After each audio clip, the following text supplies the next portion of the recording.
Northeast Tonight is brought to you by Best Cement, Jandar Cement, Shandar Zor.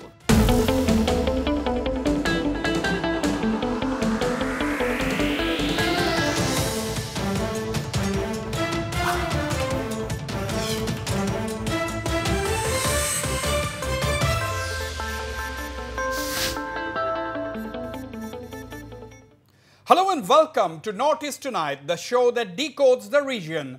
I am Wasbir Hussain. The complete draft National Register of Citizens, or NRC, is finally going to be published next Monday, that is 30th of July. NRC authorities as well as government leaders like Chief Minister Sarbananda Sonowal and Union Home Minister Rajnath Singh has been trying to make one point clear, that is that this is only going to be a draft NRC and those people whose names do not figure in the list can file claims. In fact, Rajnath Singh went a step further to clarify that those whose names do not appear in the final NRC after the claims and objection process is over will have the option to appeal before the foreigners' tribunals in Assam. Basically, the government wants to remove apprehensions from the minds of the people. But there is no doubt that independent India's biggest enumeration exercise in a single state that has cost the government rupees 1,220 crore has raised several questions, most of them unanswered as yet. Now, claims and objection process will begin from 30th of August and end on 28th September.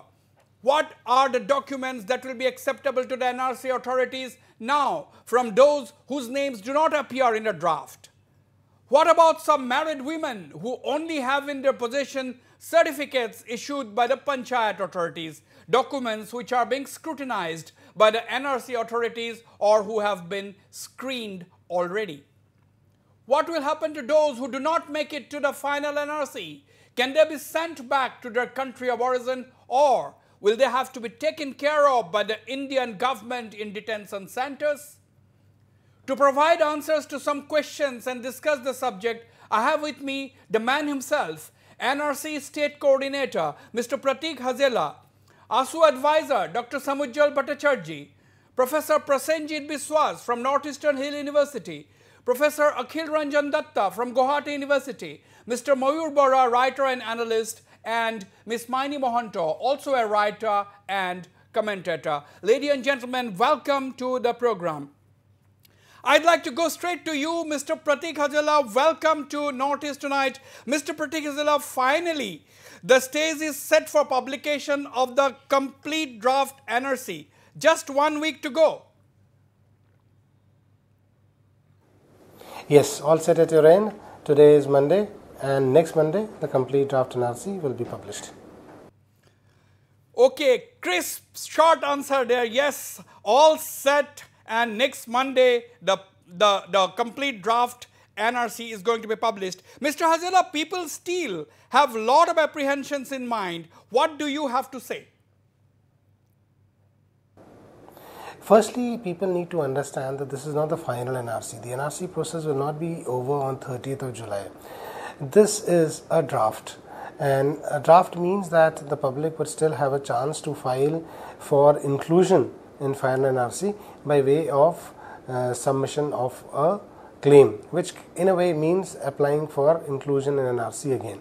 Right. Similarly, if any ineligible entry is found, then somebody amongst the public can also object to that entry, and thereby by filing an objection.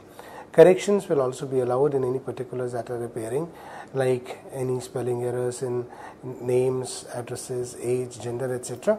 So we receive these claims, objections and corrections from the public, and after disposal of these only we will publish the final NRC. So at this point of time, public need not have any kind of apprehensions. Those who are genuine Indian citizens will certainly not be left out of the final NRC. Right. Whatever we will be publishing on 30th, in case a genuine Indian citizen feels that he or she is left out, he or she again has a chance to apply. Okay, so there is no need to be apprehensive. Anybody whose names do not appear in the NRC will have a chance to apply. This claims and objection process is also there. But Mr. Hazila, you have been saying that, yes, that is what you have been saying, that those whose names do not figure in the complete draft NRC will get a chance to apply. But my question is, in that case, what are some of the documents, that will be acceptable by the NRC authorities? What are some of the fresh documents that may be accepted by the NRC authorities for those people who go with their claims? You see, the documents will continue to be the same, whatever that we were accepting earlier, because the rules of the game will continue to remain the same from the beginning till the end. It's another matter that maybe at one point of time people were not able to adduce adequate documentary evidence, and now they are able to adduce documentary evidence better. They can even pray for re-examination of the documents that were submitted earlier. They were not able to put forward their case in the manner they would have wanted it to during the earlier rounds of verification. For example, we have a number of cases which were disposed of through hearings. There were also some cases where people had wrongly picked up a legacy by finding that the names were similar. So people can now furnish whatever additional documentary evidence that they are able to gather. In addition to that, they can plead for re-examination of the earlier documents, and when we will be examining them, if they do not have any documentary evidence, then they can also adduce other types of evidence. For example, witnesses from other users of the legacy person, like their blood relatives, brothers, sisters, and other users of the descendants of the legacy person. Yes. Now, Mr. Hazila, there is also this question about the group of women, particularly married women, whose only documents in their possession are the certificates issued by the panchayats. They don't have any other document. They have not gone to school, for example. You see, I'll tell you, the number of documents that were submitted by such number of people was around 49 lakhs. That was the figure that we had given before the Honorable Guwahati High Court. This happened around, the hearing itself happened around end of 2016 and early part of 2017, and thereafter the Guwahati High Court annulled these certificates. Thereafter the matter went on appeal to the Honorable Supreme Court. And at Honorable Supreme Court it was heard at length, and thereafter the Honorable Supreme Court gave a decision that we will cause an exhaustive verification of persons who have given these certificates, and that verification will be done of the linkage which is sought to be certified by that certificate. Now, these certificates were basically given to married women who had left their place of residence where their parents resided because of marriage, and they had moved on to some other location. So even if we now go to the place where they are currently residing, which is their in-laws area or the husband's place, in that case she might not be able to adduce adequate evidence. Correct. So these women, they had therefore submitted Panchayat Secretary certificate signed by the Gram Panchayat secretaries of the Panchayat in which her parents originally resided. So this matter, as I have said, went through a Guwahati High Court case, and thereafter at length the Honorable Supreme Court heard it, and thereafter the Honorable Supreme Court on 5th of December 2017 passed its judgment, whereby they said that an exhaustive verification has to be carried out of this linkage which is sought to be proved between the married woman and her father. Okay. Now, has this number come down? You said 49 lakhs initially, that is the figure you gave to the Guwahati High Court, but after the scrutiny and all, has this number come down? Now, the numbers have come down immensely because some were already included in the power draft due to other provisions in the citizenship rules and the schedule under which we are preparing the NRC. So the remaining women underwent this verification process in which we looked at 3 points of view. One, whether the document which is issued by the Panchayat Secretary is authentic or not, whether he actually has issued the document or not, the Panchayat Secretary has issued it or not, one. Point number two that was examined was what was the evidence based on which the Panchayat Secretary certificate issued that document. And number 3, which was a very important component of the entire exercise, is that the married woman in question, the certificate holder in question, was required to adduce whatever evidence that she can to prove the linkage that has been certified by the document. So this is the exhaustive verification process that has gone. It would not be right to say that the NRC authorities have not accepted this document. This document has been subjected to an exhaustive verification exactly the way Honorable Supreme Court wanted us to. Panchayat documents are subjected to extensive verifications. Now, what about the kin? What about the relatives of those, Mr. Hajela, who may have been declared as foreigners by the tribunals?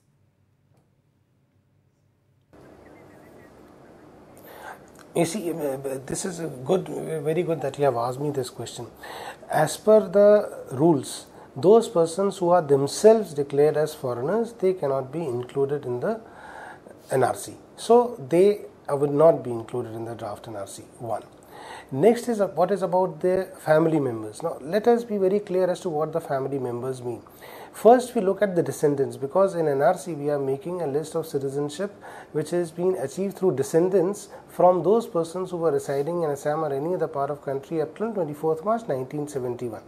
So if the declared foreigners has descendants claiming legacy from that declared foreigner, then those descendants will not be included in the complete in the NRC. That is one. About rest of the family members, brothers, sisters and other family members, there is no restriction on their inclusion in the NRC. Right.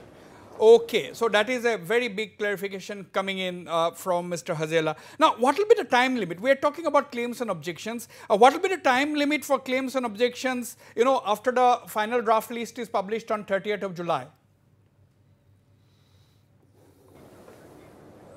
You see, we have our advertising campaign which has started just today, where we have mentioned that the claims and objections and corrections will be received at the NRC Seva Kendras from 30th of August and continue till 28th of September. A 1-month period has been given for submission of claims and objections, and another 1-month period which will be starting from 30th July has been given for making of preparations. Basically 2 months. From 7th of August, the public can approach the NRC Seva Kendras. If they do not find their names in the complete draft, they can approach the NRC Seva Kendra, the local registrar there, and that local registrar will inform the reasons of rejection. So based on the reasons of rejection, the applicant can then file the claim for inclusion.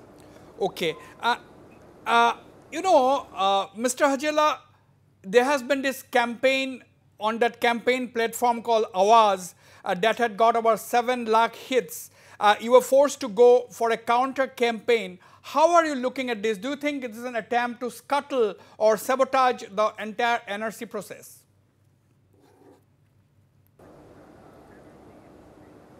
You see, if we go through the appeal which these people had made, whosoever were the promoters of that campaign, Awaz was a platform, and however they were themselves sponsoring it also. So their contention was that they should move some authorities so that the process of NRC can be stopped in Assam. So one thing is true, that they were trying to stop the NRC process in Assam. That is part one. Now next thing which I would want to say, that Awaz, or for that matter any other campaigners, they are we are living in a democratic society. People can vent, they can express whatever their feelings are, but one thing is that we are a sovereign country. We have our own laws. We have a parliament who has all the right in the world to frame laws, and moreover the NRC is being carried out under the monitoring of the highest court of the land, that is the Honorable Supreme Court.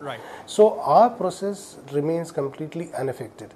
What was disturbing about the campaign was that they were trying to put a bad name onto our state and also about our country, as if we are not following laws or we are carrying out some illegal activities. So therefore it was our duty to ensure that they do not get this opportunity. Therefore we gave a rebuttal to that, so that the public get to know what the truth is. But apart from that, having said that, any campaign or any attempt this was this definitely an attempt at stopping NRC. Any attempt that is made will certainly not deter us or would cause any problems. Absolutely, no attempt can prevent you from going NRC ahead process. with your Moreover, task. our public also has the trust in the NRC system, and they will continue to participate in the claims and objections process, and therefore we are very confident we will be able to take it to its logical end. Mr. Hazela, we are also joined by ASU advisor Samujjal Bhattacharjee. I will go to Mr. Samujjal Bhattacharjee, but my last question to you before I let you go, Mr. Pratik Hazela. Let us hope Assam gets an NRC free from names of illegal migrants, and we also hope that we get an NRC that does not leave out a single Indian citizen. Can you assure the people of Assam about such an NRC, Mr. Pratik Hazela?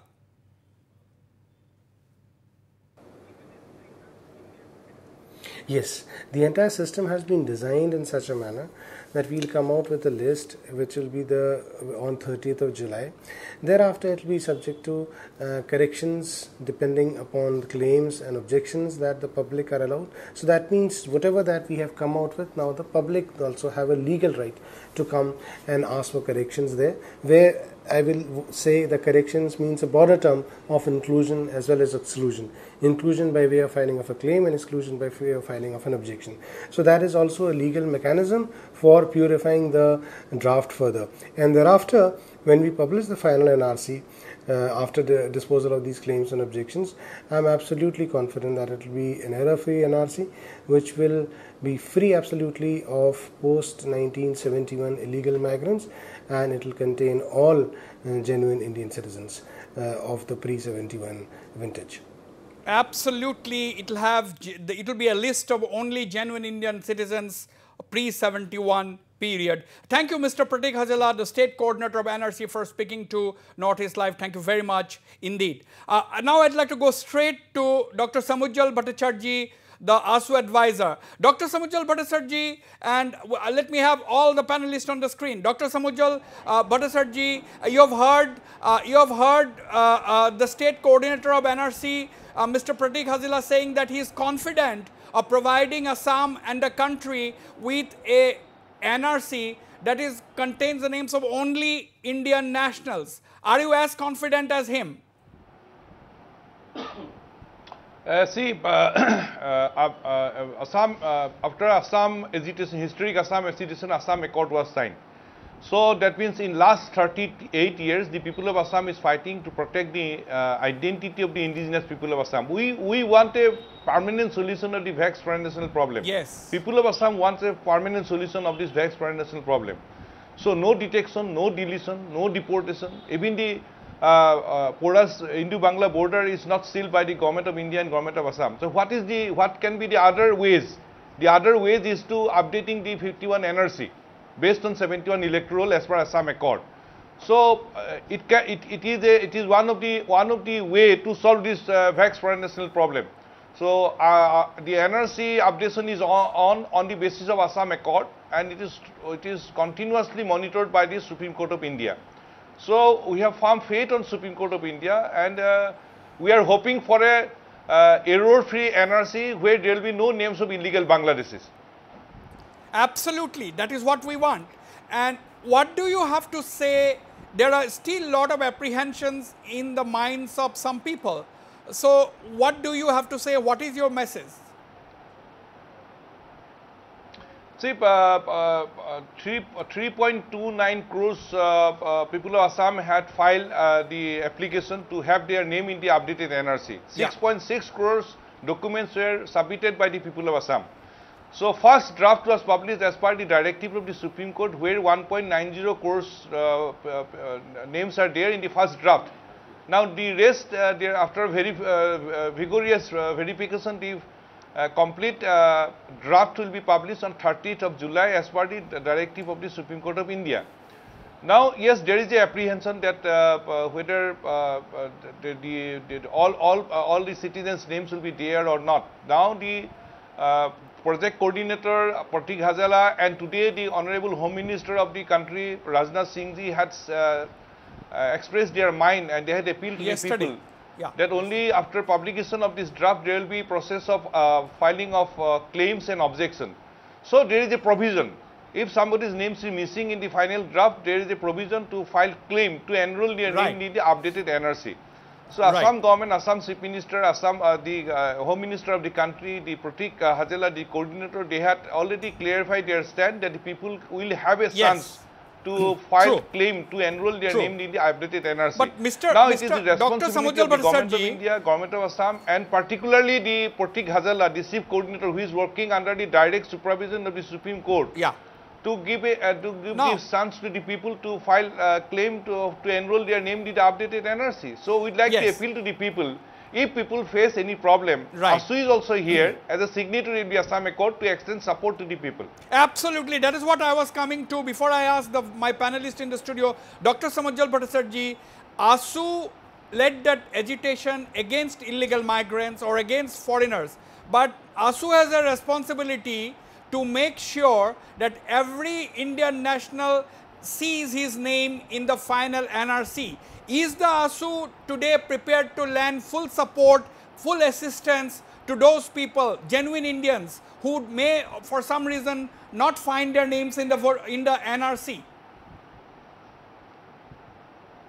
100%, because it is based on Assam Accord. Updating the NRC is based on Assam Accord. It is monitored by the Supreme Court of India. We want a error-free NRC where there will be no names of illegal Bangladeshis. On the other hand, if somebody's name is missing, particularly of the Indian citizen, then ASU is there as a signatory of the Assam Accord to extend full support to the Indian citizen residing in Assam. Absolutely. Now, Mayur Bora, I think that's a very important statement made by Dr. Samujjal Bhattacharjee. I will ask the same question to all my panelists. Mayur Bora, what do you think of Dr. Samujjal Bhattacharjee's clear-cut statement that ASU is against inclusion of names of any foreigners, but ASU will provide full assistance to make sure that not a single Indian national is left behind from the NRC? See, for the last 38 years, as he has been telling after the signing of the the Assam Accord, all Assam Student Union and many of the civil society groups of Assam have been telling the same thing, and I thank Dr. Bhattacharjee for highlighting, for amplifying it once again, because if you see the history of immigration to this part of Brahmaputra Valley and Barak Valley, also initially from East Bengal, then from East Pakistan, and then after that from Bangladesh, it has got so many twists and turns like the river Brahmaputra or any mountainous river. Ultimately, you see, so this is after many years, this is an important sort statement. Of a culmination. You concede that this is a very important. Yeah, this is an important statement. This is a logical and rational statement for any organization which is on the side of the Indian citizen and human rights. Absolutely, they have rightly amplified their position. Akhil Ranjan Datta, what do you think of Dr. Samujjal Bhattacharjee's very clear-cut statement? I think this is a very mature statement because what we have been struggling for. The inclusion of all Indian citizens in NRC and detection of all foreigners. Therefore, we have to his statement is very mature, but we need to understand that there are differences between NRC and also that of the Citizenship Act. There are certain provisions in the Citizenship Act which states that anybody born in India till 1987 1st July are considered to be citizens of the country by birth. I think that is one of the very critical issues which we will have to very comprehensively debate, and that will be one of the legal tussles even after the publication of NRC. I think this is a very critical moment for Assam. We should not be provoked by Awaz or by any other organizations, because apart from the citizenship issue, we have very, very burning issues ahead. We need to settle the citizenship issue. Absolutely. We need a correct citizenship, but along with that, we need to solve all other burning problems. I thank ASU, particularly Samujjal Bhattacharjee, for being so restrained and for being so mature at this critical hour. Absolutely, absolutely. Maini Mohanto, what do you think? Yeah, I appreciate what Samujjal said. The stage is now set for the publication of NRC. We can say that we are on the eve of the NRC draft publication, because we should repeat the word draft, because it's a draft and 2 months will be left for the objects and claims. But thing is that still Wasbir, in some section of the people there are some worries among them, and reason is that one point I want to I want to mention one point is that if all things in NRC can be done confidentially, then why much publicity was given to the facts that such and such numbers of paramilitary forces were sent from Delhi?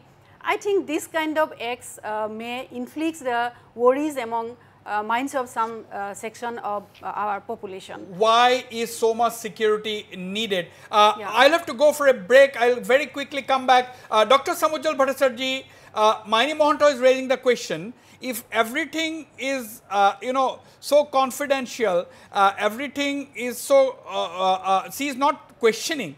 She is just making this argument, why so much of security forces are necessary, why the figures are made public, that 100 companies of paramilitary forces have already arrived, 150 is the demand, was the demand from the state authorities. Why are these figures coming? Yes, I am appreciating the feelings of Maini Mohanta. That's right, because we have seen that in some districts there is mock drilling, which is not necessary, not at all necessary. Yes, to control the law and order, it's a duty of the central government and state government. It is their part. But showing that mock drilling, it's not at all essential. That is number one. I am appreciating the feeling of Maini Mohanta. On the other hand, we must appreciate that some groups, the communal groups, some protector of illegal Bangladeshi residing in Assam, they are having a nexus with the international group. They are trying to make a propaganda that this NRC is against Muslims, this NRC is against Bengalis, this NRC is against Hindus. Some forces are trying to propagate against this NRC, which is not right. To them, it is the duty of the government of India, the government of Assam to handle them, because they are not pro NRC. They are not supporting NRC. It's their duty. It's the duty of the government of India and government of Assam, because we have not seen any bold stand on the part of the government of India and government of Assam to rebut them. We have not seen any strong statement on the part of the government of India and government of Assam. On the other hand, there is no diplomatic approach on the part of the central government. Yes, we'll come to that. To clarify the stand, and rebut the communal propaganda by that groups. So it's a duty of the central government and the state government to control the law and order. We'll come to that. We'll discuss in details. Hindus, Muslims. Yeah, we will discuss in details on what kind of a diplomatic role the government of India should have played, particularly with Bangladesh at this juncture. We'll go for a short break. Stay on. We'll be right back.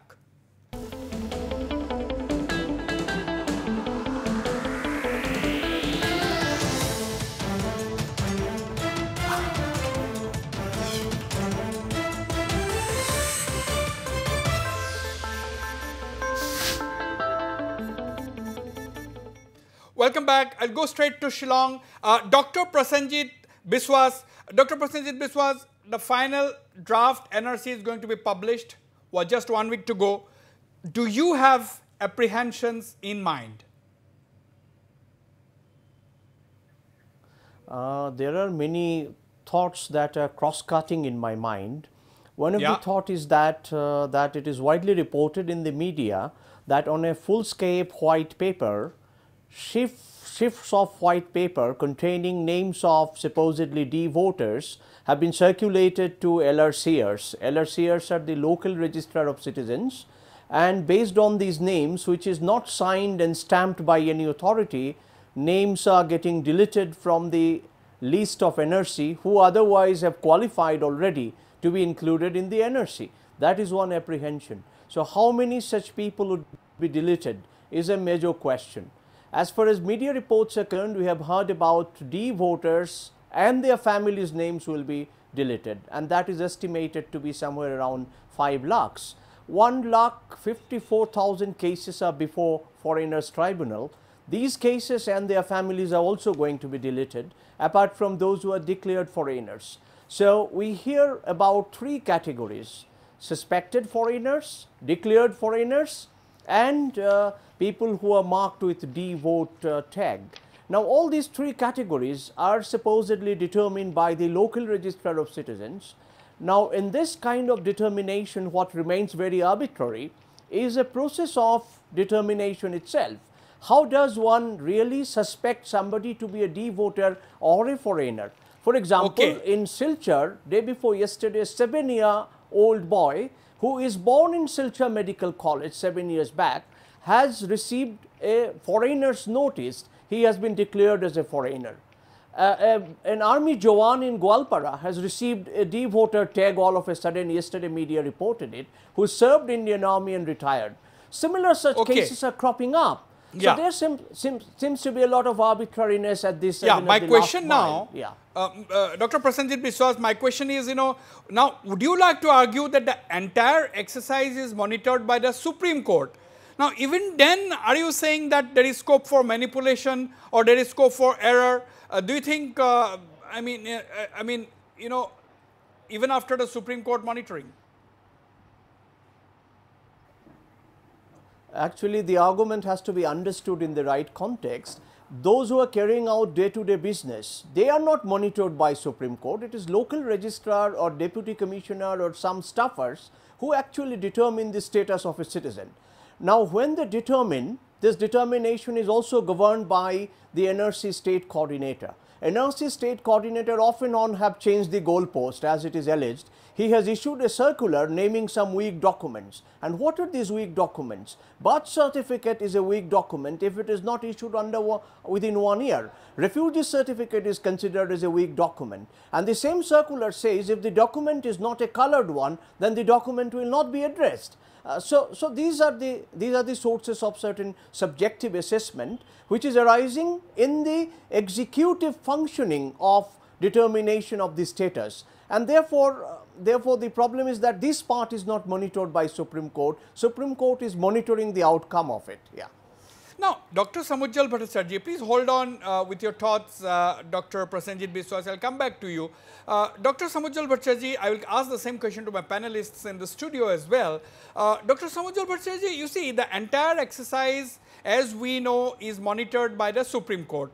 Now, do you think the Supreme Court's responsibility ends with the publication of the final NRC, or do you think the Supreme Court has a responsibility even after that to make sure that those people, those Indian nationals, assuming whose names do not appear in the final NRC, ultimately has only the Supreme Court to go, to Supreme Court to approach? So, do you agree that Supreme Court has a much longer responsibility and it goes beyond the publication of the final NRC? See, we must appreciate that because of the Supreme Court monitoring, the process is on of updating the NRC. Otherwise, there is pull and push on the part of the political parties of the country. So they were not at all interested to update the NRC, because the updating of NRC was taken in the decision was taken in the 2005 5th May. Now it was not executed by the then government. Then after that also we have seen the activities of the other political parties and the government. It is because of the Supreme Court the process is on. That is number one. On the other hand, we should not forget the Borpeta incident. After the Borpeta incident, what happened? ASU and 28 other ethnic organizations and other organizations were discussed by the government of Assam, and we are part of these modalities. We are part of the whole process, and we were there to finalize the form also. So we must not forget that 3.29 crores people have submitted their forms. 6.6 crores documents were submitted. Now, regarding that, the recent modalities, the recent circulars issued by the chief coordinator of NRC, it was endorsed by the Supreme Court of India. Supreme Court of India is monitoring the whole thing, the modalities. It is endorsed by the Supreme Court of India. And now, two things are there: D-voter, the cases in the foreigners tribunal, detected foreigners. So the descendants of D-vooters will not be appear in the NRC as per Supreme Court directive. The names of detected foreigners and their descendants will not be appear in the updated NRC. These are the some of the issues which are endorsed by the Supreme Court of India. Now after publication of the final draft, what will happen? We will have to discuss with the Assam government, the border police organizations and others also, regarding the activities and of the border police organization regarding the D-vooters also. Yes, we have specific cases where the genuine citizens were issued their term as D-vooters. We must appreciate that also. No. So we are taking care of that. Yeah. I would like to clarify in your show, the post-71 Hindus and Muslims, yes, if they face any problem, we are there to support them. Because we are Absolutely. committed for the post-71 entries, Hindus and Muslims. But, pre-71, sorry, I beg to differ. Yeah. Pre-71 entries, Hindus and Muslims, we are there to support them. If they face any problem, pre-71 entries, Hindus and Muslims, if they face any problem, ASU is there to extend full support.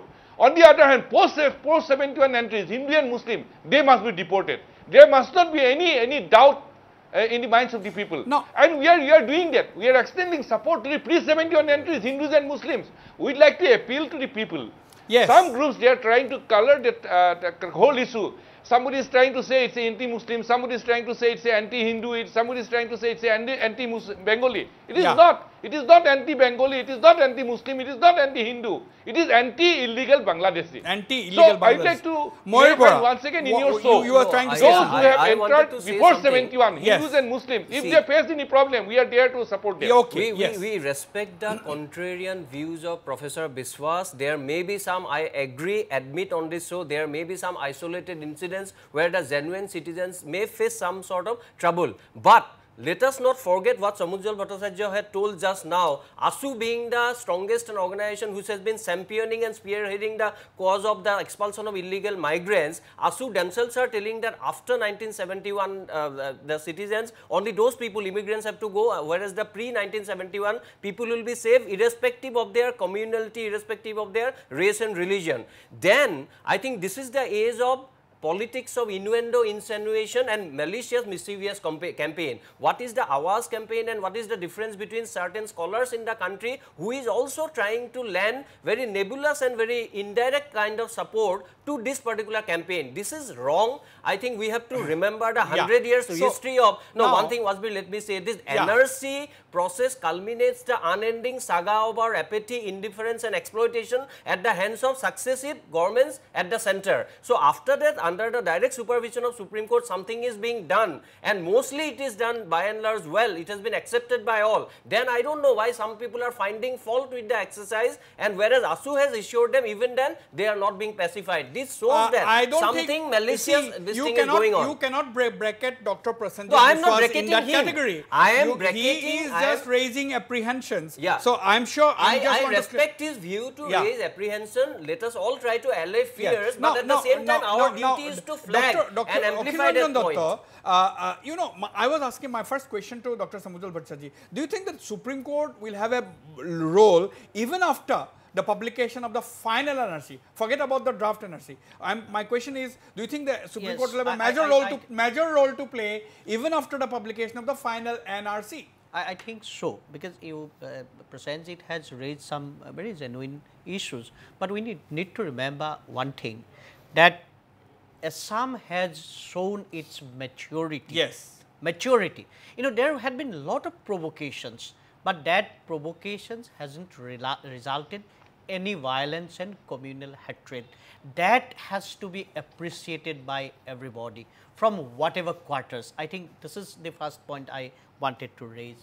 Secondly, those are very genuine issues, but we need to remember when the Panchayati Raj certificate came up and Guwahati High Court had given a verdict, that had gone to the Supreme Court, and if you look at the Supreme Court had ordered for scrutiny by the NRC authorities of those documents. So the first thing we need to know that Supreme Court had turned down the verdict of the Guwahati High Court. Yes. And that was a very, and when Supreme Court, the two judges bench had looked into it and had come up with an order, that was a very, very reasonable order. Yes. Secondly, when the question of original inhabitants came up, all of you remember that. That was also struck down. That was also struck down. Yeah. Now, Prasenjit Biswas is raising some very vital issues.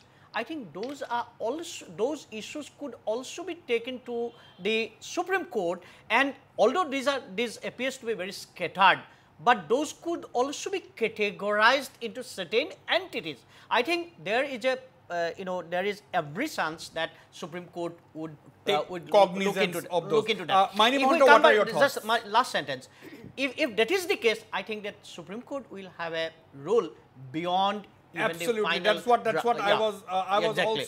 also indicating. Yes, Mani Mohanto. I think so. Supreme Court has a role beyond the NRC final publication.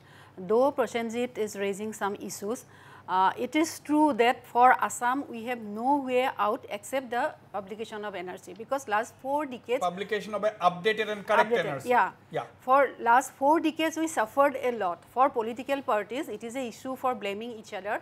For we common people we suffered a lot, our economy, our society. So we need a errorless NRC, and after the publication of the final NRC, at least it will be like, you know, dudh ka dudh, pani ka pani. So, for politicians, for political parties, their Bangladeshi business will be stopped. So what Mani Mohanto you were saying is that for all these decades, Assam, every issue has been held hostage by the illegal migrants issue.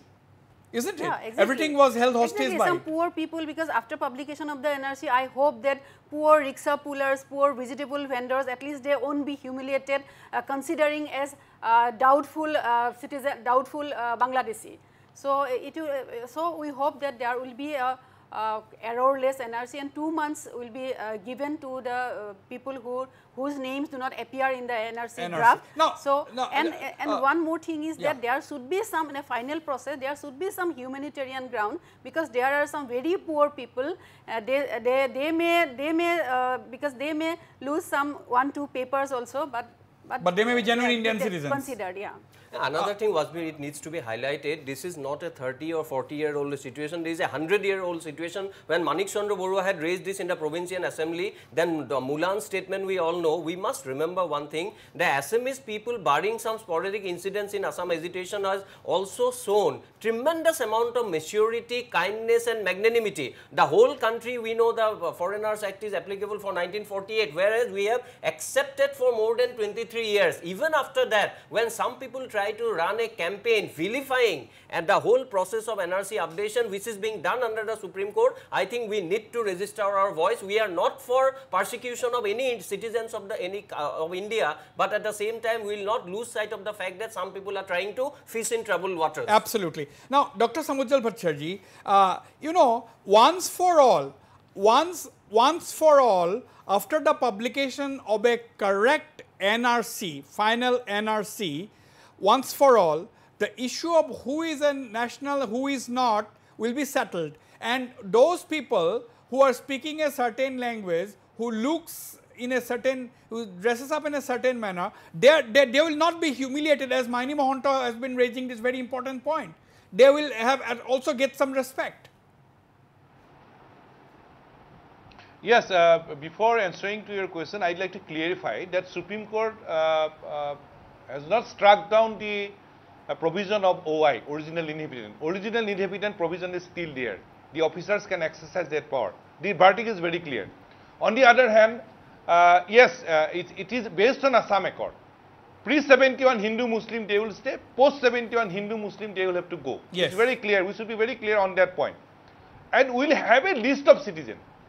Now, after 38 years of struggle, we will have a list of citizens based on Assam Accord.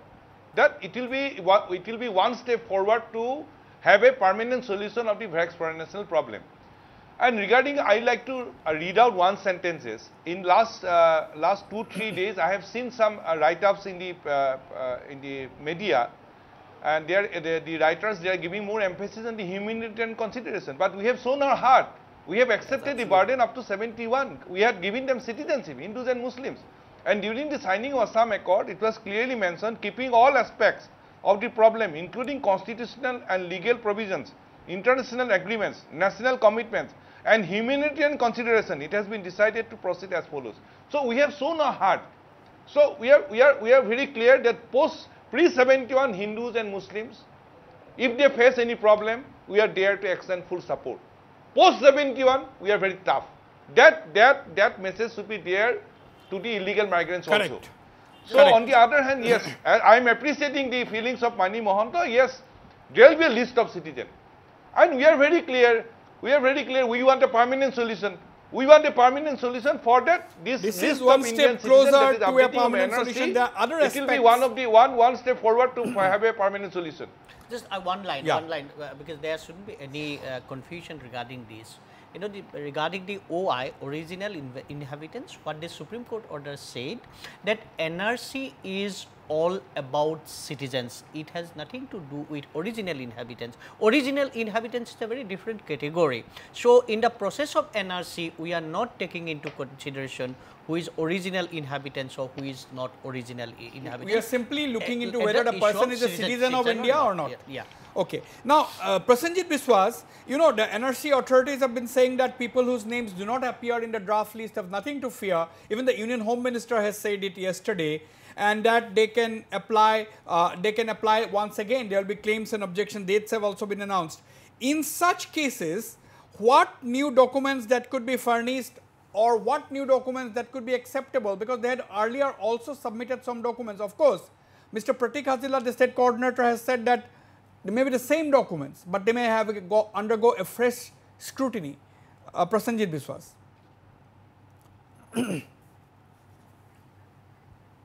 Now, that process is still not very much defined as far as I understand. Now, the Citizenship Act of 1955 highlights this criterion of citizenship by birth or citizenship by naturalization in the clause 1 to 5.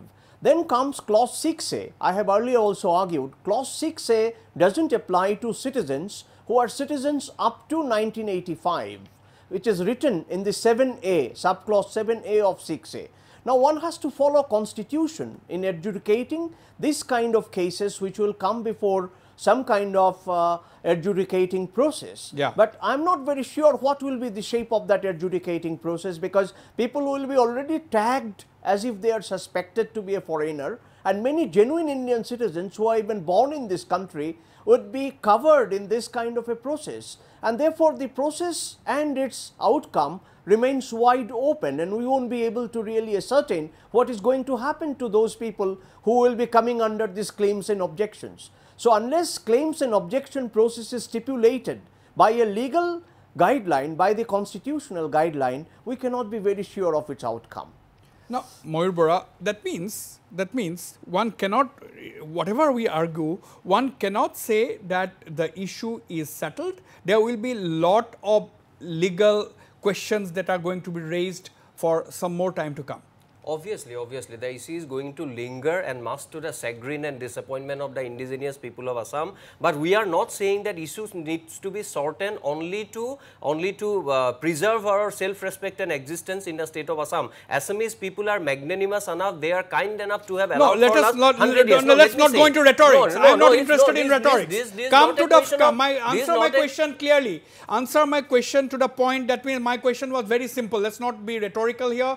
The issues which are raised, that means my simple question, Mayur Bora, is this. That means we are going to face a lot of legal issues will remain, and which is not a bad idea. After all, if we want to have a NRC which is free from names of illegal foreigners, and if we want to have an NRC which does not leave out a single Indian national, it has to come through a legal process. See, let me tell you in possible clear terms, like it is not a bad idea, but it has to be in a time-bound manner, because in the name of judicial intervention and all, we cannot allow this to happen for all time to come. That's what I said. It has gone another 100 years, another 100 or 50 years will come. In that context, but there will be no time frame. After the final NRC is published, those people who do not find their names in the final NRC and who may consider themselves to be genuine citizens will definitely have to fight a legal battle. I am not for a narrative. I am not for a narrative which will indefinitely continue. Of course, it will continue. No, we have to draw a line of difference. You know, NRC is all about the updating citizenship. Right. NRC authority is not declaring who are the foreigners. Yes. Who are foreigners. They are not the authority. They are not telling that whose names have not been included in NRC are the natural foreigners. They are not telling it, because the foreigners tribunals are there, Foreigners Act is there, and those issues will go to the Foreigners Tribunal.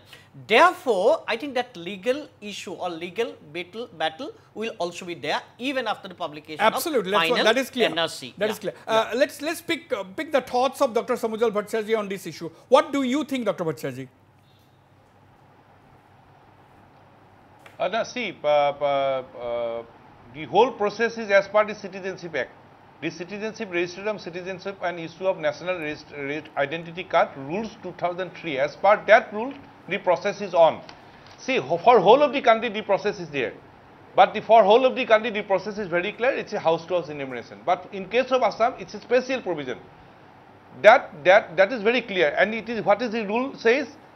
Special provision as to National Register of Indian Citizen in the state of Assam. How? By inviting application.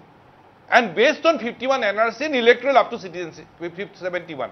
The line is very clear. Yeah. The central government shall, for the purpose of National Register of Indian Citizen in the state of Assam, cause to carry out throughout the state of Assam for preparation of National Register of Indian Citizen in the state of Assam by inviting application from all the residents for collection of specified particular relating to each family and individual residing in the local areas in the state, including citizenship status. Right. Including citizenship status based on the NRC 51 and electoral up to 71. The line is very clear. Yeah. See, So, as you see, it will be a list of the citizens. NRC exercise, It is a list of citizens based on Assam Accord. Yes. The NRC exercise is an exercise, as everyone has been rightly saying, is to determine who is a citizen and who is a citizen. We have a list of citizens. That is, as Dr. Bhattacharjee said, under the Citizenship Act. But as Akhil, you have very rightly pointed out, the issue of whether a person is a foreigner or not will come under the Foreigners Act. Yeah. So this is the difference. The Citizenship Act, under which the NRC is being prepared, and the Foreigners Act, that will determine as to whether the person is a foreigner or not. On this note, we go for a short break, but stay on, we'll be right back. When I come back, I will raise this question of what happens to those people who are considered to be illegal migrants or foreigners at the end of the final NRC. As Dr. Samujal Bhattacharjee said, the government of India has to do a lot of diplomacy, lot of diplomatic job at hand. I will come back to Dr. Bhattacharjee, Prasenjit Biswas and all my panelists in the studio. Don't go away.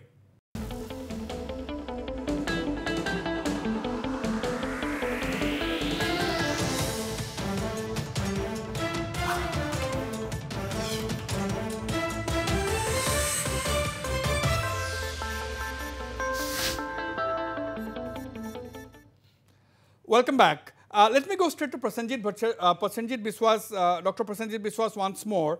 Are you worried about the fate of those who will eventually emerge as non-citizens? If they are indeed Bangladeshis, how easy or difficult will be the deportation process? How will you know the identity or nationality of the foreigner? So these are some questions which are also being raised. I want to know, what do you think on these issues? Dr. Prasenjit Biswas. There are 2-3 questions here. First thing, to declare somebody as a Bangladeshi, there is no legal provision. There is no law in India which can determine from which country someone has come. Are you worried about that? So it can be on. Sure. Yes. Now, those who are declared as foreigners, how does one determine the country of their origin? Except that the person states from which country he or she has come. Now, if it happens that the person is born in India and for some technical reasons he or she has been declared as a foreigner, and then they are considered to be a foreigner without really knowing their country of origin, what happens to them? They are suspected to be Bangladeshis. Now, even if they are Bangladeshis, is Bangladesh ready to take them back? Is there a legal framework by which Bangladesh can be forced to take them back? And can there be a proper ascertainment of their origin in Bangladesh by going by all legal procedures? There cannot be one such procedure, and it's not prescribed in law.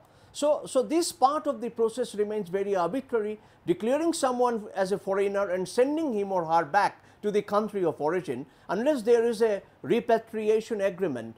Now, so far as Indian law is concerned, Indian law says that those whose forefathers are born in undivided India, which is a big premise in our constitution. Now, much of these people who will be declared as foreigners, their forefathers will be found to be born in undivided India, even if they are from Afghanistan, Pakistan or from Bangladesh. Now, in such a case, deporting them would be a very difficult, contravention of the existing legal provisions. Now, if one introduces a new law and tries to deport them, that kind of deportation will be violation of the international laws as well. So, that is going to be problematic as well. Yeah. Now, Dr. Samujal Bhattacharjee, this is what you were saying, that Government of India has a lot of work to do, isn't it? Government of India has a lot of work to do in the diplomatic front. They have to first of all ascertain the nationality of the people who will be declared as non-Indian, unless, as Prasenjit Biswas said, unless those persons say which country they belong to, it is very difficult for the Government of India to find out as to which country they had come from. Yes, we may declare them as non-Indians, but how will you know the identity, the nationality, originality or country of origin of these people unless they themselves say? And assuming that they are Bangladeshis, will the Bangladesh government accept? So, we have a lot of work to do, isn't it? Right, right. See, we must not forget one thing. Why Assam movement? Because there was a threat to the identity of the indigenous people of Assam. Yes. We must not forget that cause. And for that, more than 855 people have sacrificed their life. They became martyrs. After a historic Assam movement, Assam Accord was signed. Nowhere in the state, in the country, in other state, that vexed foreign national problem is there. So, for that, Assam Accord was signed. So, we must be very clear on one point, that this vexed foreign national problem must be solved as per the clauses of the Assam Accord. That is number one. We won't go beyond Assam Accord.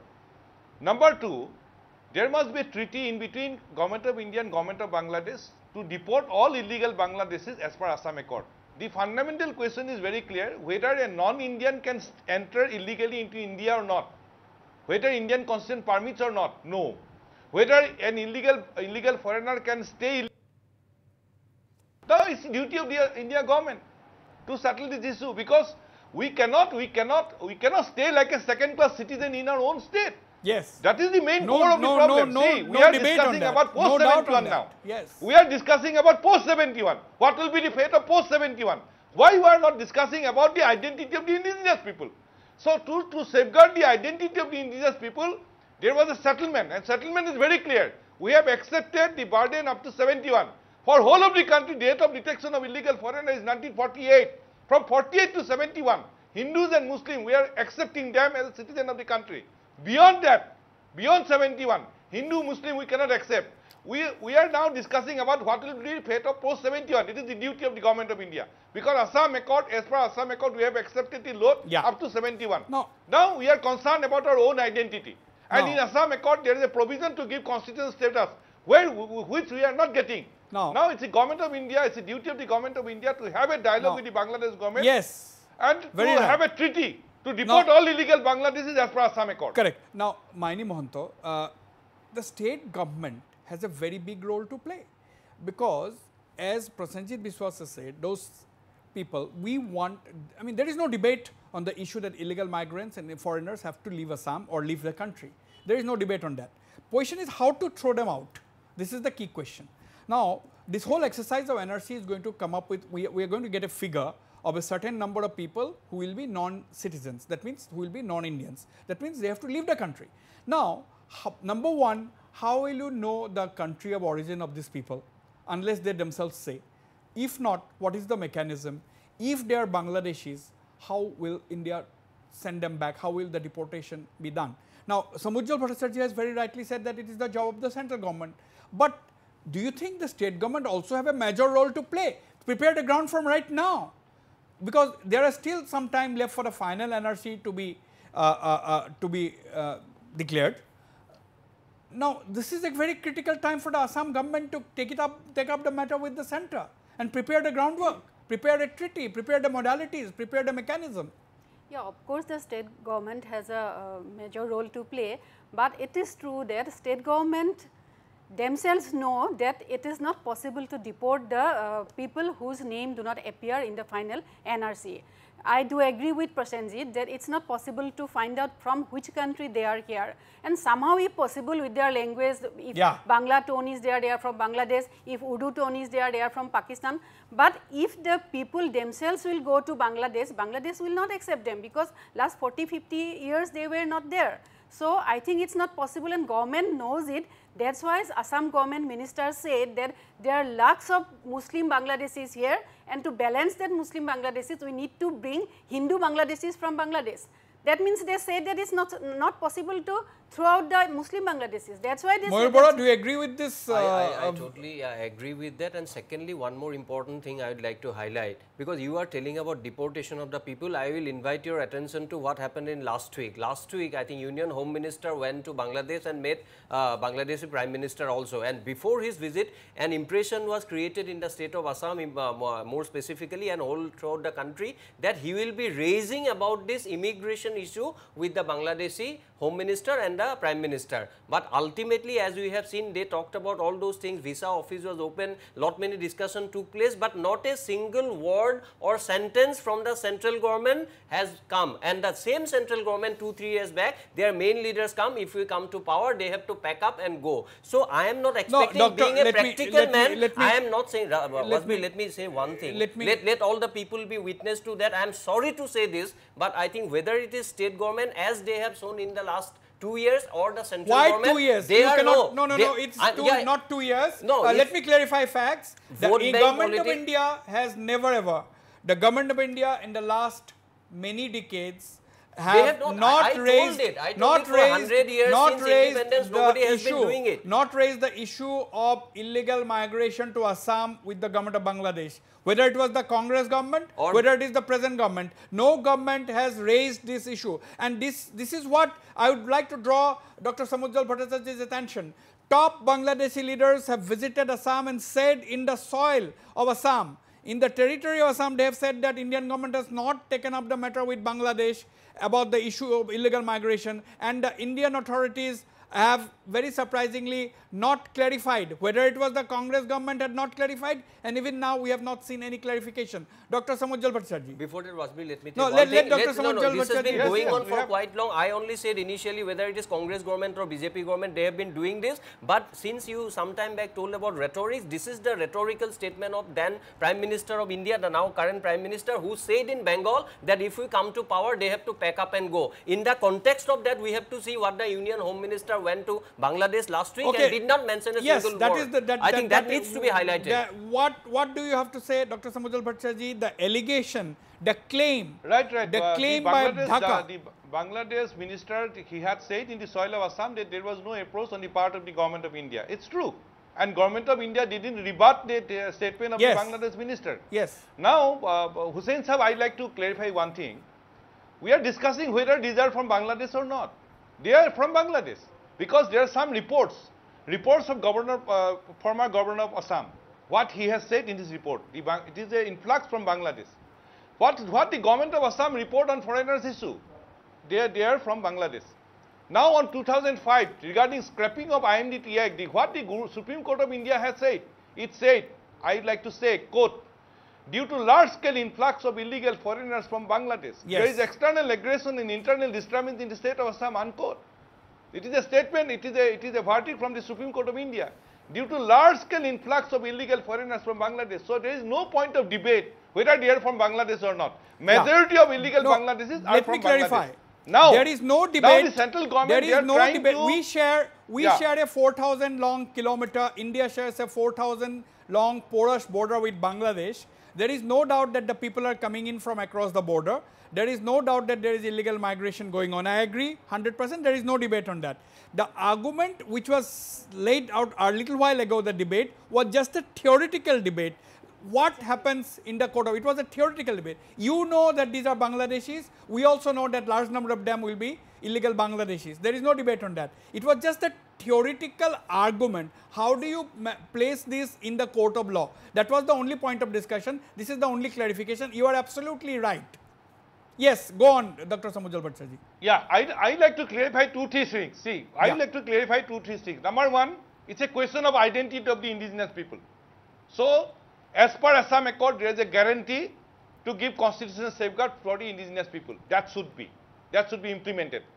For pre-71 Hindu Muslim will accept, post-71 will not accept. Now, the government of India, they are imposing 3 things. One, that Foreigners Amendment Order 2015, Passport Re-Entry India Amendment Rules 2015, to protect the interest of the Hindu Bangladeshis, illegal Hindu Bangladeshis, diluting the clause of the Assam Accord. Now, Citizenship Amendment Bill 2016, again protecting the interest of illegal Hindu Bangladeshis.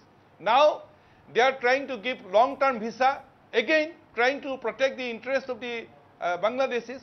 After 5 years, what they will say? They whose date is expired, they will get the citizenship, like Citizenship Amendment Bill. So, we will not accept 4. This order of 2014-15, Foreigners Amendment Order 2015, Passport Re-Entry into India Amendment Rules 2015, Foreigners Amendment, that Foreigners Amendment Bill of 2016. We are not accepting the long-term visa. We are opposing. And one more thing that is coming up, I am telling you, a debate will come, a discussion will come that these groups, they should give the advice, because it is not possible to deport. They should give the they should be given work permit. That we will not accept, because see, Assam is not a grazing ground for illegal Bangladeshis. We are discussing about illegal Bangladeshis of post-71. It's a duty of the government of India and government of Assam. Government of Assam is also equally responsible to detect them. That is what I am saying. Delete their name from the electoral and to deport them. The two important points made by Dr. Samujal Bharti. One, that work permit idea is also not acceptable, and he said that the government of Assam is also equally responsible to prepare the ground for the actual deportation of the people who will be declared as non-citizens. Akhil Ranjan Datta. So, let me start with what Prasenjit said, that how do you know that somebody has originated from Bangladesh. But if you look at the Assam Accord, it has a word specified territory, and by specified territory it means East Pakistan or Bangladesh. Therefore, you know, this is not only a legal issue, this is also a political issue which we need to appreciate, understand and appreciate. Coming to the other issue, what will happen if somebody is declared foreigner? What will happen to the fate of the person, or what the government will do? We need to understand, I beg to differ, you know, that's my political understanding. You know, we need to understand. You beg to differ with whom? Samujal Bharti, when he said that, you know, they will have to be deported. But we need to understand that the changing dynamics of regional politics here. Why the BJP government, in the Prime Minister Narendra Modi and Sheikh Hasina, they had a summit meet twice, one in Bangladesh, Dhaka, and one in New Delhi. If you look at the agreements or memorandums being signed, nowhere the issue of Bangladeshi immigrants emerged, despite the fact that, you know, he is very proud of taking the gamusha. You know, Honorable Prime Minister is very proud of taking the gamusha, as if he has all love for Assam, but nowhere, never, he has raised the issue with any Bangladeshi counterpart or Bangladeshi officials. Why is it happening? I would not suspect his love for Assam or not. No, I would like to. I'd like to genuinely believe that being the Prime Minister of our country, he will have equal love for the entire country. I understand that, but what I am trying to point out, that he is also equally concerned about the changing dynamics of regional politics. In the changing dynamics of regional politics, except Bangladesh, India doesn't have a genuine friend today. He understands this very well, because the penetration of Pakistan, you know, Chinese economy is very huge, whether you look at in Nepal or for that matter in Sri Lanka, yes, and so on and so forth. We cannot lose sight. Therefore, I am telling that even if he has all respect, all love for Assam, being the Prime Minister of the country, he is also equally concerned about the entity of the country in the regional context. I think, therefore, neither the Congress government geopolitical compulsions.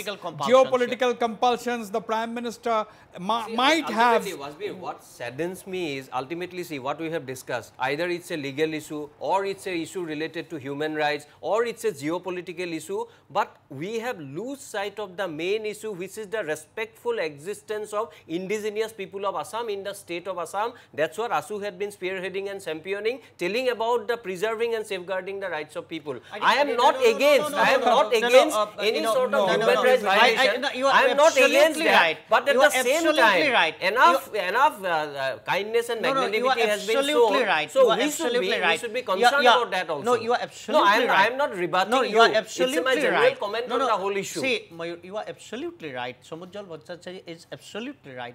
who are fighting for the protection of the rights of the indigenous people, which is very genuine. Being an Assamese, I am very concerned about that. But if you look at the changing dynamics of regional politics, or if you look at the bilateral agreements between these two countries, I think deportation is not an easy task. It might happen in future, but right at the moment, let me just say one sentence. One sentence. No, not deporting doesn't mean giving them political rights, giving the rights of the citizens. One sentence to Wasbir means, I am not saying that deportation would be easy. What I am trying to say, government of India is not very serious. No, government of India is not very serious about deporting people. That's why it was not highlighted by Rajnath Singh. That's what I was trying to say. As the anchor of the program, let me also put in one sentence. You see, at the end of the day, whether it is, you might say that it is difficult, but the counter argument will be, it should not be actually difficult to deport the Bangladeshis back to Bangladesh, because it is under the leadership of our Prime Minister Narendra Modi that India shares the best of relations with Dhaka in the last 20 years or more. That is also a fact that cannot be denied. Dr. Samujal Bhattacharjee, the India-Bangladesh relations has been best under the leadership of Prime Minister Narendra Modi. This is something which we all have to accept. Yes, and Honorable Prime Minister has said it's a good governance is there in Dhaka, in Bangladesh. He has stated in the Dhaka that good governance prevails in Bangladesh. So now there should be a bilateral treaty. Now, Wasbir Sahab, I like to say something that step by step, if we discuss. First, the question of protecting identity of the indigenous people, that is the core issue. Yes. For that Assam Accord and Assam movement was there. Now, detection of illegal foreigner, that is first. Pre-71, we have accepted. In lieu of that, we have given commitment to give us constitutional safeguard. Is there any difficulty on the part of the government? In last 32 years, they have not given any safeguard as per the clauses of the Assam Accord. Now, as ASU, I like to say, we are not prepared to listen about post-71. It's the duty of the government. You are not giving us anything. Pre-71, we have accepted on behalf of the country. Then you had given us a commitment to give us constitutional safeguard. You are not giving. Now you are the government of India, they are trying to discuss about post-71. We are very clear. We like to tell the central government we are not prepared to listen about that. Yeah, exactly. Hello. Yes. Yeah. Hello. Yes, I can hear you. Carry on. Yeah. Okay, we lost that line. Let me quickly go to Prasenjit Biswas. Dr. Prasenjit Biswas, the one thing which we have not discussed so far, I'm running very short of time, really short of time. The center has accorded sanction for construction of a permanent standalone detention center in Gwalpara in Assam at a cost of rupees 46 crore. Now, do you think that this is the preparation of the ground for keeping these declared non-citizens for a long time to come at our expense by spending taxpayers' money? Dr. Prasenjit Biswas. Now, indefinite period or definite period has to be defined in law. Law doesn't define how long one will be. Yeah, sure. Okay. Dr. Samujal Bhattacharjee, your last words. I have to come back to my panel in the studio. Dr. Bhattacharjee, what do you want to say by way of your concluding remark? Very briefly. See, the vexed national problem must be solved as per Assam Accord. Pre-71 Hindu-Muslim we have accepted. So, constitutional safeguard must be given to the indigenous people of Assam. Post-71, Government of India must have a treaty with the Bangladesh government to deport them. Because it's a question of protecting identity of the indigenous people of Assam. And to solve this very national problem, the updating NRC is a step forward. And we are hopeful that we will have a error-free, illegal foreigners name-free, correct NRC. Right. Absolutely. All of us want that only. Maini Mohanto, your last words. Let me clear that I don't oppose deportation, I support deportation, and for deportation Government of India should play the key role. And as a friendly relationship with Bangladesh, Bangladesh is a good friend of India, and we had the experience of our insurgent shelter in Bangladesh, and as a friendly country they deleted our camps, Ulfa and NDFB camps there. They removed our camps, yes. To continue this good relationship, Government of India should not ignore the problems of Assam. Should not ignore the problems of Assam. They have already busted the camps. They have already handed over the insurgent leaders to India. So this, on that ground, Ms. Maini Mohanto is saying that they should actually accept. I think there are three critical issues there. One is the issue of citizenship, which NRC has been taking care of. The second issue is the constitutional safeguard of the Assamese people. I think there is a difference between, we have to draw a line of difference. How do we draw that line of difference? It's still debated. There is a difference between declaring somebody to be citizen and giving protection, constitutional safeguard for protecting their culture, language and so on and so forth. And the third category is the foreigner. Now, as far as the deportation is concerned, just one sentence. If you look at the first NRC judgment being given by the two judges, they have mentioned it. They have mentioned that central government has to take care of the issue of deportation. Now, only option before us, if the government of India doesn't take care of it, we will have again approached, knocked the door of the court. Absolutely. Moir Bora, your last words. Three quick points. See, I am always for the human rights of all sections of the people, whether they are citizens or not. Number two, I do not have any hatred or animosity for any people irrespective of their religion or community. Most important thing for me is the respectful existence of indigenous people of Assam, again irrespective of their community, irrespective of their religion, whether he is an Assamese Muslim or an Assamese Christian or an Assamese Hindu or an atheist. They should, their existence and safeguarding the interest of the people is of paramount importance in the minds of all the indigenous people of Assam. That needs to be amplified, that needs to be highlighted without having any animosity for other people of the state. Absolutely. That is what Dr. Samujjal Bhattacharjee as well as the All Assam Student Citizen has been repeatedly saying, that they want all illegal Bangladeshis out, irrespective of whether they are Hindus or Muslims, post 71 and pre 71, whether they are Hindus or Muslims, is acceptable to ASU. Thank you very much, my panelists, for being on this program. On this note, I end this edition of Northeast Tonight. Good night and goodbye.